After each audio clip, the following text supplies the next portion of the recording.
এর মধ্যে দুই দুই রাকাত 4 রাকাত ইশরাকের নামাজ আসছে। তাহলে আমরা বুজুর্গানে দিনের যেটা ওজিফা পেয়েছি আমরা এটা পড়ব, দুই দুই রাকাত করে আমরা 4 রাকাত ইশরাকের নামাজ পড়ব। কিন্তু তার আগে শর্ত দেওয়া হয়েছে, মান সাল্লা সাবাহা ফি জামাতিন, ফজরের নামাজ যারা জামাতে পড়লো, জোরে খান সুবহানাল্লাহ। তাহলে আমরা এই আমলটুকু করতে পারবো তো ইনশাআল্লাহ। ফজরের নামাজ জামাতে আদায় করলো, সুম্মা ক্বাদা ইয়াযকুরুল্লাহ, এরপরে আল্লাহ জিকিরে মশগুল হয়ে গেল।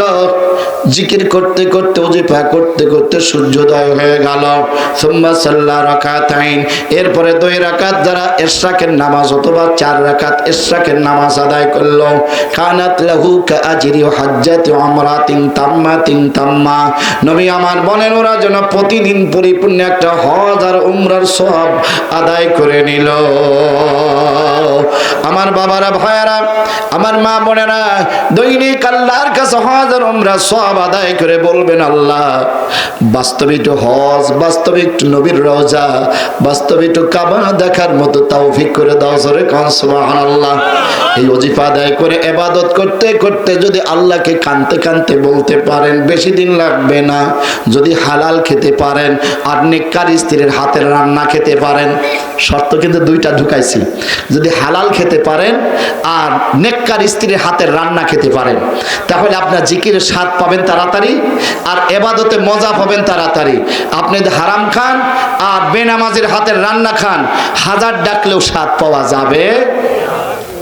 আমার খালারা রে, তোমাদের যদি ইমানদার হিসাবে না পাওয়া যায়, আল্লাহর বান্দি হিসাবে যদি তোমাদেরকে পাওয়া না যায়, তাহলে তো তোমাদেরকে আমরা কিন্তু ইবাদত করার স্বাদ আমরা তোমাদের ছাড়া পাইব না।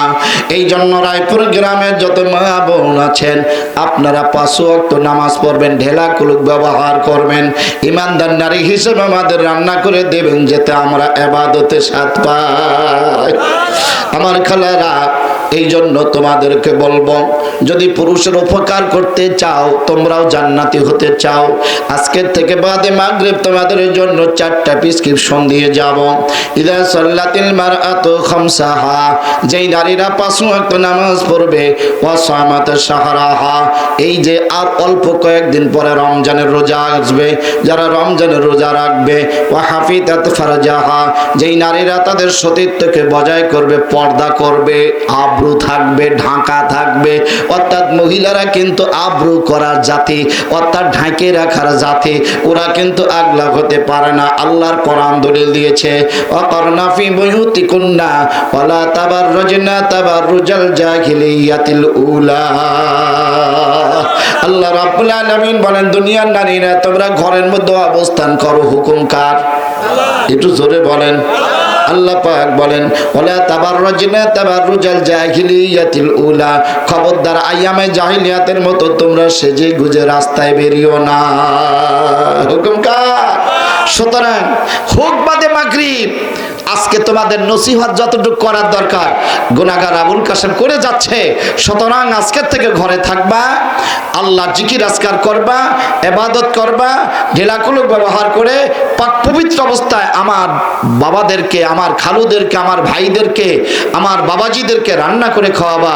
তোমরাও ইবাদতের স্বাদ পাবা, আমরাও স্বাদ পাবো, জোরে কাট মারহাবা। তাহলে ফজরের নামাজ পড়ে আমরা সূর্য ওঠা পর্যন্ত, ইশরাকের নামাজ পর্যন্ত ওজিফা করব, জিকির আজকার করব। এরপরে আমরা ফজরের নামাজের দরুদ কমপক্ষে 100 বার থেকে 300 বার পর্যন্ত, ঈশার নামাজ পড়ে 100 বার থেকে 300 বার পর্যন্ত আমরা দরুদের আমল করব। যারা দৈনিক 100 বার থেকে 300 বার, কিতাবের মধ্যে আসছে 300 বার করে যারা দরুদের আমল করবে, আল্লাহর হাবিব তাদের ইন্তেকালের পর আল্লাহর নবীজি তাদের সাথে দেখা করবে। আরো জোরে বলেন। আল্লামা শিবলি নোমানি বড় দূরের একজন তাপস ছিলেন। তিনি কাবা ঘর জিয়ারত করতেছিলেন, দেখলেন একটা যুবক কাবা ঘর তাওয়াফ করতেছে। কাবা ঘর তাওয়াফ করার সময় ওই যুবকটাকে দেখা গেল খালি সে দরুদ শরীফ পাঠ করে। 7টা তাওয়াফে 7টা দোয়া আছে। আল্লামা শিবলি নোমানি বললেন, বেটা 7টা দোয়া আছে, তুমি সেটা পড়ো না, খালি দরুদ শরীফ পড়ো কেন? জোরে কান সুবহানাল্লাহ। যুবক বলতেছে, আল্লাহর বুজুর্গ, আমি দরুদ শরীফের মধ্যে আলাদা একটা নিয়ামত পেয়েছি বিধায় আমি অন্য সব দোয়া পারি, কিন্তু আমি ওইটা পাঠ করি না। দরুদ কেন পড়ি শোনেন। আমি অনেক বছর আগে আমার আব্বাকে নিয়ে আমি হজে আসতেছিলাম। পথিমধ্যে আমার আব্বা অসুস্থ হয়ে গেলেন, দুনিয়া থেকে চলে গেলেন। যাওয়ার পরে আমি রাত্রিবেলা আমার আব্বার চেহারার দিক দেখলাম, মলিন হয়ে গেছে চেহারা, আমি ঢেকে দিলাম। এরপরে আমি ভাবতেছিলাম এই মরুভূমির মধ্যে আমি আর আব্বাকে আমি দাফন কাফন করবো কেমনে। মনের ভিতরে দুশ্চিন্তা নিয়ে ঘুমিয়ে আছি। ঘুমের ঘরে দেখলাম নোরানি চেহারার একটা মানুষ আমার আব্বার চেহারার উপরে যে কাপড়টা দেওয়া ছিল এই কাপড়টা উঠায়া আমার আব্বার মুখের উপরে তার ওই মোবারক হাতখানা এভাবে মাসেহ করে দিলেন। এত আসতে হবে না, আরো জোরে বলেন। আমি দেখতে পাইলাম আব্বার চেহারাটার সাথে সাথে নুরানি হয়ে গেল। আব্বার চেহারাটা নুরানি হয়ে যাওয়ার পর আল্লাহর নবী পয়গম্বর মুহাম্মদুর রাসূলুল্লাহ সাল্লাল্লাহু আলাইহি সাল্লাম আমার আব্বার জন্য দোয়া করলেন। আমি জিজ্ঞাসা করলাম আপনি কে? জোরে কোন সুবহানাল্লাহ। যুবকটা স্বপ্ন যোগে জিজ্ঞাসা করতেছেন দরদি নবীকে আপনি কে? দরদি নবী জবাব দিচ্ছেন আমি হলাম আখিরি জামানার পয়গম্বর জনাবে মুহাম্মদুর রাসূলুল্লাহ সাল্লাল্লাহু আলাইহি সাল্লাম। তোমার আব্বা প্রতিদিন এশার নামাজ পড়ে 300 বার দরুদের আমল করে, জোরে কোন সুবহানাল্লাহ। কিন্তু আজকে যখন দরুদ পৌঁছানো ফেরেশতা আমাকে যখন দরুদ পৌঁছায় নাই, জিজ্ঞাসা করলাম আল্লাহর ফেরেশতার অমুক গ্রামের অমুক, আমার উপরে এখনো দরুদ পৌঁছায় নাই। আল্লাহর ফেরেশতা বলল ইয়া রাসূলুল্লাহ ইয়া হাবিবাল্লাহ, সে তার কোনোদিন দরুদ পৌঁছাবে না, অমুক স্থানে ইন্তেকাল করেছে। তোমার আব্বার মহব্বতে আমি মদিনা থেকে তোমার আব্বাকে দেখতে এসেছি। আল্লাহর হাবিব বললেন তোমার আব্বা আমার সাথে এত আপন হয়েছে, দুনিয়াতে যেই মানুষগুলো নবীজির প্রেমে দরুদ পড়তে পড়তে এরকম আপন হয়ে যায়, আমার নবীজি মদিনাতুল মুনাওয়ারা থেকে তাদের দেখতে আসবে। আল্লাহর হাবিব বলেন চিন্তা করো না, তোমার আব্বার দাফন কাফনের জন্য তোমার আর চিন্তা করতে হবে না। সকালবেলা দেখতে পারবা যার যে কাজ আছে সমস্ত কাজ করবে। ওই যুবক বললেন আমি সকালবেলা দেখলাম কেউ খুন্তা কুদাল, কেউ দাফন কাফনের জন্য, কেউ জানাজার জন্য, কেউ তার কাপড়ের ব্যবস্থা করে লক্ষ লক্ষ মানুষ পঙ্গপালের মতো হাজির হয়ে গেছে। এলাকার মধ্যে একটা সারা কে যেন জাগিয়ে দিল, তোমরা যদি আল্লাহওয়ালা হতে চাও, যদি দামি হতে চাও, অমুক জায়গায় এক আশিকের রাসূল ইন্তেকাল করেছে, তার জানাজায় শরীক হও। লোকগুলি জানাজায় শরীক হয়ে গেল, দাফন কাফন আদায় করলো। যুবক বলতে চাল্লাম ইবনে নোমানি, শিবলি নোমানি শোনান, আমি বাস্তব চোখে আমি দরুদের এই ফজিলাত দেখে আমি সমস্ত ইবাদতে বেশি বেশি দরুদ পড়ি। সুতরাং আপনারা ফরজের নামাজ, ফজর নামাজ পড়ে 300 বার, এশার নামাজ পড়ে 300 বার দরুদ শরীফের আমল করবেন, আমার নবীজি আপনাদেরকেও আপন করে নিবে। সুতরাং আমার ভাইয়েরা, আমার বন্ধুরা, আল্লামা জালালউদ্দিন রুমি রহমাতুল্লাহ আলাইহি বলেন মান্না গাঞ্জাম দার জমিন আসেমা, মান্না গাঞ্জাম দার জমিন আসেমা, লেকে গাঞ্জাম দার কুলুবে মুমিনা। আমি আল্লাহ যদি আসমান আর জমিনটাকে এক জায়গায় করে আমি আল্লাহ একটু তাশরিফ নিতে চাই, বসতে চাই, আমি আল্লাহর জায়গা হয় না। কিন্তু মুমিনের 2 আঙ্গুল নিচে কলবের মোকাম, বাম স্তনে 2 আঙ্গুল নিচে কলবের মোকাম। এই কলবটা যদি সে জিকির আজকার করতে করতে পরিষ্কার করতে পারে, কলবটা জারি হয়ে যায়। লিখে গাঞ্জামদার কলবে মুমিনা, আমি দুনিয়ার সব মুমিন মুমিনাদের কলবের মধ্যে আমি আল্লাহ প্রবেশ করে যাই। জোরে বলেন আল্লাহু আকবার, আরো জোরে বলেন আল্লাহু আকবার। সুতরাং সেই কলব পরিষ্কার করার ব্যবস্থাটা হচ্ছে আল্লাহ পাকের জিকির, জোরে কান আল্লাহু আকবার। এখন জিকিরটা করে কলব পরিষ্কার করব, আল্লাহ কলবের ভিতরে ঢুকে যায়, তাহলে কলবটা কত বড় একটু ব্যাখ্যা দিয়ে আমরা একটু তালিমে যাচ্ছি। কষ্ট হচ্ছে নাকি বাবা? এইটা শ্রেষ্ঠ মাহফিল, জোরে কান সুবহানাল্লাহ। জিকিরটা করলে কলব পরিষ্কার হয় এবং কলবের ভিতরে আল্লাহ ঢুকে যায়। এই আল্লাহ যে ঢুকে যায়, তাহলে এই কলবটা তাহলে আসমান জমিনের চাইতেও বড় হতে হবে, ঠিক কিনা? এখন কত বড়? আল্লাহ তারা মহাশূন্য মহাবিশ্ব তৈরি করেছেন। এইটাকে আল্লাহ তৈরি করতে 12,500 কোটি গ্যালাক্সি লেগেছে। জোরে কান সুবহানাল্লাহ। এখন এক একটা ছায়াপথ, এক একটা গ্যালাক্সি সমান এক একটা ছায়াপথ, এক একটা ছায়াপথ সমান কত বড়? পৃথিবীর বিজ্ঞানীরা বলেছে 30,000 কোটি নক্ষত্র যত বড়, এক একটা ছায়াপথ তত বড়। আরো জোরে বলেন না সুবহানাল্লাহ। এখন এক একটা তারকা কত বড়? পৃথিবীর বিজ্ঞানীরা বলেছে 20,000 কোটি। সূর্য যত বড়, এক একটা তারকা তত বড়। এখন পৃথিবী কত বড়? পৃথিবীর বিজ্ঞানীরা বলেছে 13 লক্ষ। সূর্য যত বড়, এক একটা পৃথিবী তত বড়।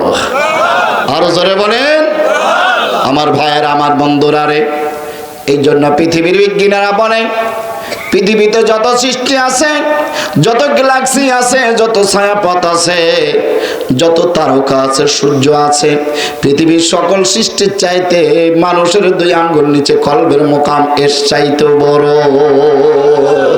আরো জোরে বলে সুবহানাল্লাহ। সুতরাং সেই জায়গা পরিষ্কার করার ব্যবস্থাপনা হচ্ছে আল্লাহ পাকের জিকির। জোরে কন্যা মারহাবা। আরো জোরে বলেন মারহাবা। আরো জোরে বলেন মারহাবা।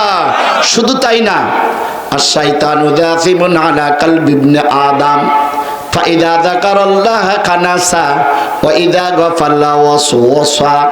হাদিস শরীফের মধ্যে নবী আমার বলেন, শয়তান মানুষের কলবের উপরে রাজধানী স্থাপন করে। কোথায়? এইটা যদি কারো দখলে চলে যায় ও অকিজ। শয়তান রাজধানী করে হলো মানুষের কলবের উপরে। এই রাজধানী এটে সে তার দ্বারা ফেন্সিডিল, গাঁজা, বাবা, ইয়াবা, অন্যায়, অপরাধ, জুলুম, নির্যাতন, পাপাচার, অনাচার, ভ্যালেন্টাইন্স ডে, বিশ্ব বেহায়া দিবস, জিনা দিবস, যা কিছু আছে সব শয়তান করাতে পারে যদি রাজধানী একবার দখল করে। ঠিক কিনা? আরো জোরে বলেন। এই রাজধানী দখল করলে তখন আর বান্দা বান্দির আর নিজস্ব কোনো ক্ষমতা থাকে না। বান্দা বান্দি তখন শয়তানের দখলে পড়ে যায়, আর তখন তার দ্বারা সমস্ত অন্যায় হতে থাকে। সুতরাং এই শয়তান যখন বনি আদমের রাজধানী দখল করে কলব, ওই বান্দা যদি আল্লাহকে স্মরণ করার জন্য যাকারাল্লাহ খানাসা, নবী আমার বলেন ওই বান্দা বান্দি যদি আল্লাহর জিকির করতে শুরু করে দেয়, তখন শয়তানের রাজধানী ভেঙে চুরমার হয়ে যায়।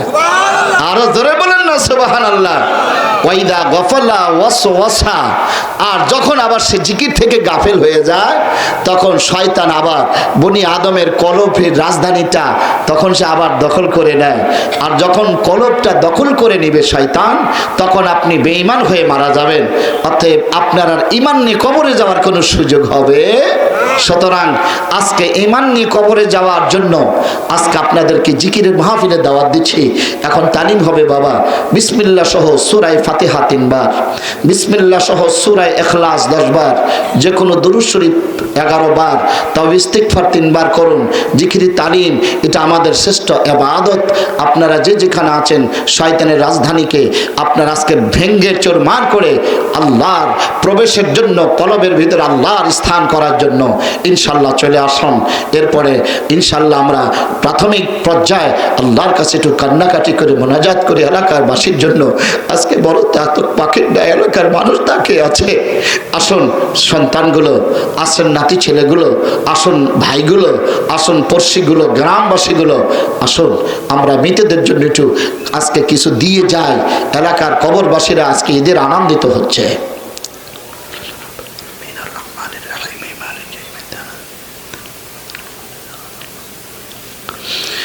আলহামদুলিল্লাহ রাব্বিল আলামিন আর রহমানির রহিম মালিকি ইয়াউমিদ্দিন ইয়্যাকা না'বুদু আলহামদুলিল্লাহ রাব্বিল আলামিন আর রহমানির রহিম قل فالله احد الله الصمد لم يلد ولم يولد قل فالله احد الله الصمد لم يلد ولم يولد